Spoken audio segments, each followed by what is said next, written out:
बिस्मिल्लाहिर्रहमानिर्रहीम। अस्सलाम वालेकुम व्यूअर्स एंड लिसनर्स। उम्मीद है आप सब खैरियत से होंगे और ईमान की बेहतरीन हालत में होंगे। आप देख रहे हैं हमारा channel let's learn with us. माह रबीउल अव्वल की मुनासबत से हज़ूर पाक सल्लल्लाहु अलैहि वसल्लम की 63 साल ज़िंदगी आपके सामने पेश कर रहे हैं। आज के एपिसोड में हम आपको सुनाना चाह रहे हैं बाप की तरह प्यार करने वाला चचा। रसूलुल्लाह सल्लल्लाहु अलैहि वसल्लम की उम्र अब 8 साल है। आपके वालिद, वालदा और दादा जान वफ़ात पा चुके हैं। ये 579 ईस्वी का ज़माना है। हज़रत अब्दुल मुत्तलिब ने रसूलुल्लाह को अबू तालिब के हवाले किया और उनकी देखभाल का हुक्म दिया। अबू तालिब रसूलुल्लाह के वालिद अब्दुल्ला के हकीकी भाई हैं। अबू तालिब का नाम अब्द मुनाफ बिन अब्दुल मुत्तलिब है। भाइयों में सबसे बड़े और माली एतबार से कमज़ोर हैं। आप तंगदस्ती के बावजूद सखी हैं, गरीबों की मदद करते और लोगों को खाना खिलाते हैं। हज़रत अबू तालिब एक अच्छे शायर हैं और रसूलुल्लाह की तारीफ़ में आपने बहुत शायरी की है। वो रसूलुल्लाह को अपने बेटों से ज़्यादा अजीज़ रखते हैं। खाना खाने के लिए रसूलुल्लाह का इंतज़ार करते हैं।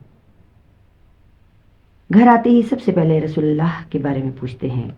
जनाब अबू तालिब के पास आ जाने के बाद रसूलुल्लाह को यतीमी का गम भूलने लगा है। अबू तालिब मुख्तलिफ मौज़ूआत पर रसूलुल्लाह से गुफ्तगू करते हैं।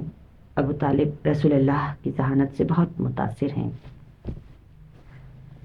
जनाब अबू तालिब और उनकी बीवी यानी रसूलुल्लाह की चची फ़ातिमा बिन्त असद पूरी कोशिश करते हैं कि रसूलुल्लाह को माँ की कमी महसूस ना हो। अबू तालिब को अपना घर चलाने के लिए अक्सर पैसे उधार लेने पड़ते हैं, लेकिन वो रसूलुल्लाह की खिदमत में कोई कमी नहीं आने देते। अबू तालिब के बच्चे रसूलुल्लाह के बगैर खाना खाएं तो खाना कम पड़ जाता है और बच्चे भूखे ही दस्तरखान से उठते हैं। अगर रसूलुल्लाह सल्लल्लाहु अलैहि वसल्लम के साथ खाना खाएं तो खाना कम नहीं पड़ता। ये बात भी काबिल ज़िक्र है कि मक्का में उस ज़माने में कोई स्कूल नहीं था। रसूलुल्लाह आजकल की तरह स्कूल नहीं जाते थे। सिर्फ रसूलुल्लाह ही नहीं, उस ज़माने में आज की तरह का तालीमी निज़ाम था ही नहीं। हुनर, अकल, दानिश बुज़ुर्गों से सीखी जाती थी। इस ज़माने में बुज़ुर्गों के पास भी बच्चों की तालीम और तरबियत के लिए खूब वक्त होता था। लोग बहुत तवज्जो के साथ बच्चों को अखलाक और हुनर सिखाते थे। रसूलुल्लाह की तरबियत किसी स्कूल, मदरसे, कॉलेज या यूनिवर्सिटी से नहीं हुई। अल्लाह के रसूल किसी भी दुनियावी उस्ताद के शागिर्द नहीं हैं। अबू तालिब की मोहब्बत की एक वजह रसूलुल्लाह की सच्चाई और ईमानदारी है। अबू तालिब बयान फरमाते हैं, मोहम्मद ने कभी झूठ नहीं बोला और ना ही कभी गैर मुहज़्ज़ब बात की। मक्का में क्याफिया शनास आते हैं। लोग अपने बच्चों को उनके पास लेकर जाते हैं। क्याफिया शनास अपने इल्म से बच्चों के मुस्तकबिल बताते हैं।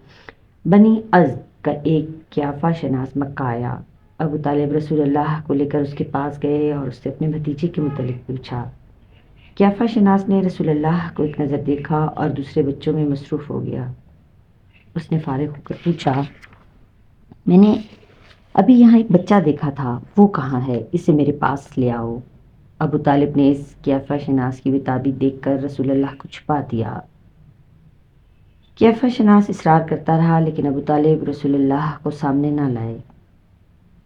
क्याफा शनास ने कहा, वो बच्चा मेरे पास लाओ, खुदा की कसम उसकी शान बहुत बुलंद होगी। वो बच्चा बहुत गैर मामूली है, यानी एक्स्ट्रा ऑर्डिनरी है। रसूलुल्लाह ने अबू तालिब के साथ रहकर देखा कि उनके माली हालात अच्छे नहीं, इसलिए चचा का साथ देने का फैसला किया। रसूलुल्लाह मक्का के आस-पास बकरियों का रेवड़ लेकर जाते। सख्त मौसम और दुश्वार इलाका। रसूलुल्लाह अपनी भूख प्यास तपती दोपहर में बकरियों के दूध से बुझाते। अगर कभी दूध मौजूद ना होता तो जंगली जड़ी बूटियां भी खा लेते।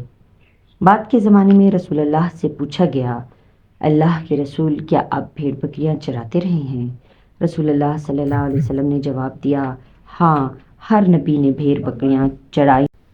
मक्का में किसी सरदार ने ज़ियाफ़त का एहतमाम किया। सबके लिए दावत आम थी। इस ज़माने में दावत में शराब और नाच गाना आम होता था। रसूलुल्लाह कभी किसी दावत में शरीक नहीं हुए। दोस्तों ने इसरार किया कि इस दफ़ा आप भी इस दावत में शिरकत करें। रसूलुल्लाह ने अपने एक दोस्त से कहा, आज तुम अपनी और मेरी बकरियां भी चराओ ताकि मैं इस दावत में जा सकूं। किसी और दिन मैं तुम्हारी बकरियां चरा दूंगा। उस दोस्त ने हामी भर ली। یہ گرمیوں کا سخت موسم ہے، اس زمانے میں دعوت کا اہتمام دن میں ہی کیا جاتا تھا۔ رسول اللہ چراگاہ سے دعوت میں جانے کے لیے نکلے۔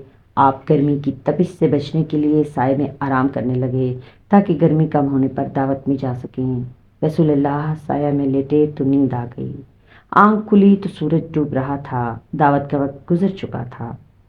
رسول اللہ وہاں نہیں جا سکے اور چراگاہ میں واپس آ گئے۔ اللہ کریم نے اپنے رسول کو بے معنی اور فضول معاملات سے ہمیشہ محفوظ رکھا۔ اس زمانے میں رسول اللہ ارک کا پھل کھاتے تھے۔ ارک ایک کانٹے دار پودا ہے جس کا